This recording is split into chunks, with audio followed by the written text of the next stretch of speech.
Good morning students. आज हम पढ़ेंगे भाषा, लिपि और व्याकरण। तो देखिए, भाषा, लिपि और व्याकरण, सबसे पहले हम किसके बारे में पढ़ेंगे? सर्वप्रथम हम भाषा के बारे में पढ़ेंगे। तो देखिए कि भाषा की परिभाषा क्या होती है? भाषा वह साधन है जिसके द्वारा हम अपने मन के विचार दूसरों तक पहुंचाते हैं और दूसरों के विचारों को समझते हैं। यानी भाषा के माध्यम से क्या करते हैं हम? जो भी हमारे मन के विचार रहते हैं वो हम दूसरों को समझाते हैं और दूसरों के मन की बात हम क्या करते हैं? हम समझते हैं। जैसे यदि हमारे मन में कोई विचार आया या हम कुछ सोच रहे हैं तो दूसरों को समझाने के लिए हमें क्या करना पड़ेगा? दूसरों को समझाने के लिए हमें या तो उसे बोलकर बताना होगा या हम उसे लिखकर बताएंगे। ठीक है, क्या करना होगा? या तो हम उसे बोलकर समझाएंगे या हम उसे लिखकर बताएंगे। अगर हम बोलकर और लिखकर किसी दूसरे व्यक्ति को बात नहीं समझाएंगे या दूसरा व्यक्ति हमें बोलकर और लिखकर नहीं समझाएगा तो क्या होगा? तो हमें उसकी बात समझ में नहीं आएगी। तो भाषा क्या करता है? भाषा हमारे मन के विचारों को दूसरों तक पहुंचाता है और दूसरों के विचारों को हम तक पहुंचाता है। ठीक है, ये क्या हो गई? भाषा। तो देखिए, भाषा के कितने प्रकार होते हैं? भाषा के दो प्रकार होते हैं। कितने प्रकार होते हैं? दो प्रकार। देखिए, पहला क्या है? मौखिक भाषा और दूसरा प्रकार क्या है? लिखित भाषा।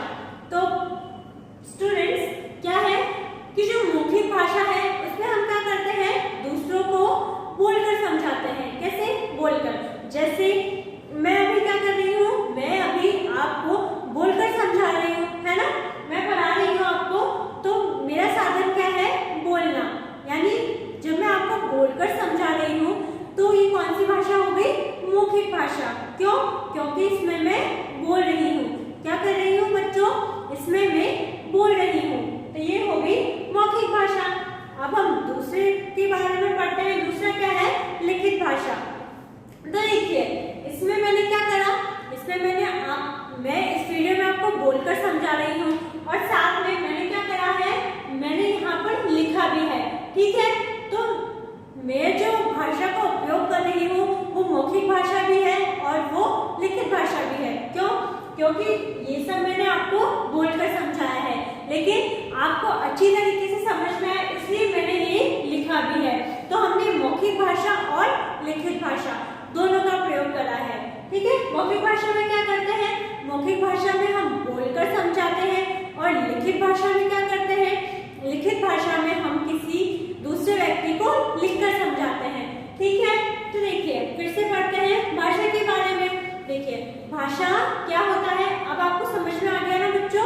भाषा क्या होता है कि भाषा वह साधन है जिसके द्वारा हम अपने मन के विचारों को दूसरों तक पहुंचाते हैं और दूसरों के मन के विचारों को हम समझते हैं। ठीक है, क्या करते हैं?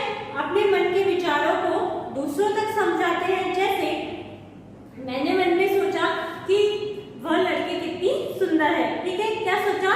कि वो लड़की कितनी सुंदर है। तो मैं क्या करूंगी? मैं उस जो लड़की मुझे सुंदर लग रही है मैं उससे जाकर बोलूंगी कि तुम कितनी सुंदर हो। और यदि मैं बोलूंगी तो ही तो वो मेरे मन की बात समझ सकेगा ना। तो जो मतलब दूसरों को समझाने का साधन हो गया वो क्या हो गया? भाषा। ठीक है बच्चों, क्या हो गया? भाषा। तो भाषा क्या करता है? हमें विचारों को समझने में मदद करता है। और इसके प्रकार भी मैंने आपको बता दिए। मौखिक प्रकार, मौखिक भाषा और लिखित भाषा। यानी मौखिक बोलकर समझाना और लिखित यानी लिखकर समझाना। तो ये हमने पढ़ा भाषा के बारे में। तो बच्चों, अभी हमने पढ़ा था भाषा। ठीक है, हमने भाषा की परिभाषा देखी और हमने भाषा के प्रकार भी देखे। ठीक है, भाषा के कितने प्रकार होते हैं? दो, मौखिक भाषा, लिखित भाषा। मौखिक भाषा को हम क्या करते हैं? मौखिक भाषा को हम बोलकर समझाते हैं और लिखित भाषा को हम क्या करते हैं? लिखित भाषा को हम लिखकर समझाते हैं। ठीक है, अब हम क्या पढ़ेंगे? अब हम पढ़ेंगे लिपि के बारे में। किसके बारे में पढ़ेंगे बच्चों? लिपि के बारे में। परिभाषा क्या होती है कि हर भाषा को लिखने के लिए कुछ अक्षर होते हैं। क्या होते हैं? हर भाषा को लिखने के लिए कुछ अक्षर होते हैं। जैसे यहाँ पर हमने क्या लिखा है? लिपि। ठीक है, लिपि लिखने के लिए भी इसमें क्या है? अक्षर है। देखिए ल और प, ये क्या है? अक्षर। ठीक है, तो जो लिपि है वो क्या होती है? हर भाषा को लिखने के लिए कुछ अक्षर होते हैं। अक्षरों को लिखने के तरीके को ही लिपि कहते हैं। ठीक है, क्या कहते हैं? अक्षरों को लिखने के तरीके को ही लिपि कहते हैं। यानी हम अक्षर को किस प्रकार लिखते हैं इसको हम क्या कहते हैं? लिपि। जैसे हमने यहाँ लिखा है भाषा, ये क्या है? ये जिस तरीके से हमने इस शब्द को लिखा है या जिस तरीके से हमने इस अक्षर को लिखा है, इस अक्षर को लिखने के तरीके को हम क्या बोलेंगे? लिपि। क्या बोलेंगे बच्चों? लिपि।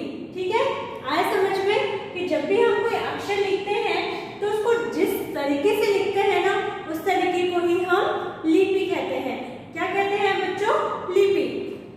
ठीक है, फिर से परिभाषा देखते हैं। हर भाषा को लिखने के लिए कुछ अक्षर होते हैं। क्या? कि हर भाषा को लिखने के लिए कुछ अक्षर होते हैं। अक्षरों को लिखने के तरीके को ही लिपि कहते हैं। क्या? अक्षरों को लिखने के तरीके को ही लिपि कहते हैं। जैसे यहाँ देखिए, यहाँ जो ये अक्षर लिखे हुए हैं वो किसके हैं? वो अंग्रेजी के हैं। ठीक है, किसके हैं? अंग्रेजी के। तो ये कौन सी लिपि हो गई? रोमन लिपि। कौन सी लिपि हो गई बच्चों? रोमन लिपि। ठीक है, हमने जो ये अंग्रेजी के अक्षर लिखे हैं इसके तरीके को ही हम लिपि कहते हैं। जैसे ये क्या है? रोमन लिपि है ना, रोमन लिपि। क्यों? क्योंकि ये अंग्रेजी में है। जैसे देखिए, ये कौन सी भाषा लिखी हुई है? हिंदी की भाषा। कौन सी भाषा है? हिंदी भाषा। क्यों? क्योंकि क्या है? हिंदी में लिखा हुआ है। देखो, उठो लाल अब आंखें खोलो। ठीक है, क्या है ये? कौन सी लिपि हो गई? देवनागरी लिपि। बच्चों, हमारी जो हिंदी है वो कौन सी लिपि में से निकली है? वो देवनागरी लिपि में से निकली है।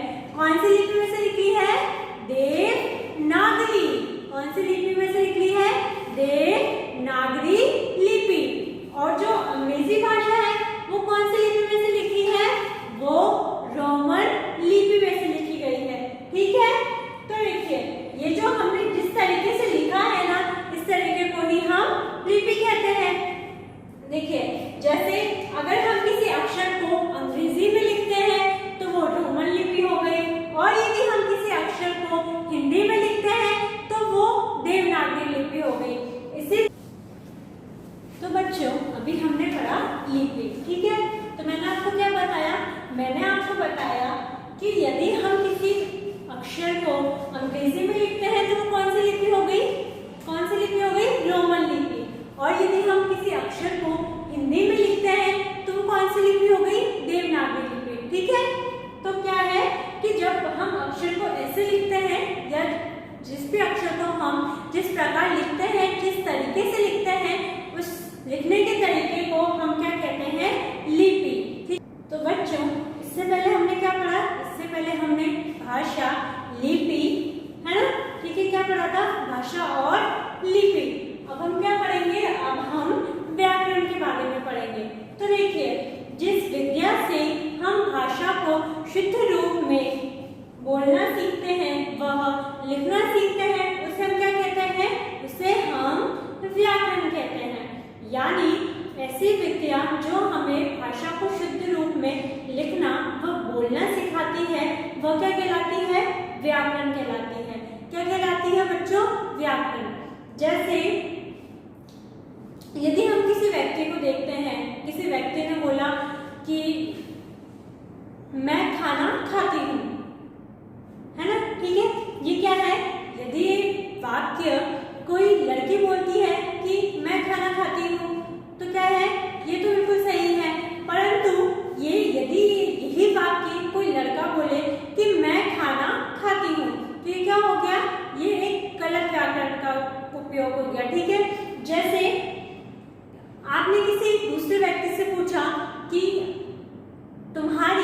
माता अब कैसी है। ठीक है, तुम्हारी माता जी अब कैसी है, तो ये क्या है, ये तो सही हो गया है ना। आप ऐसे ही पूछोगे तुम्हारी माता जी कैसी है, जिसे आप किसी मित्र से पूछते हैं तो आप ऐसे ही बोलेंगे ना कि तुम्हारी माता जी कैसी है। आप ऐसे थोड़ी पूछेंगे कि तुम्हारी माता जी अब कैसे है। ठीक है, ये क्या हो गया, ये तो गलत व्याकरण हो गया।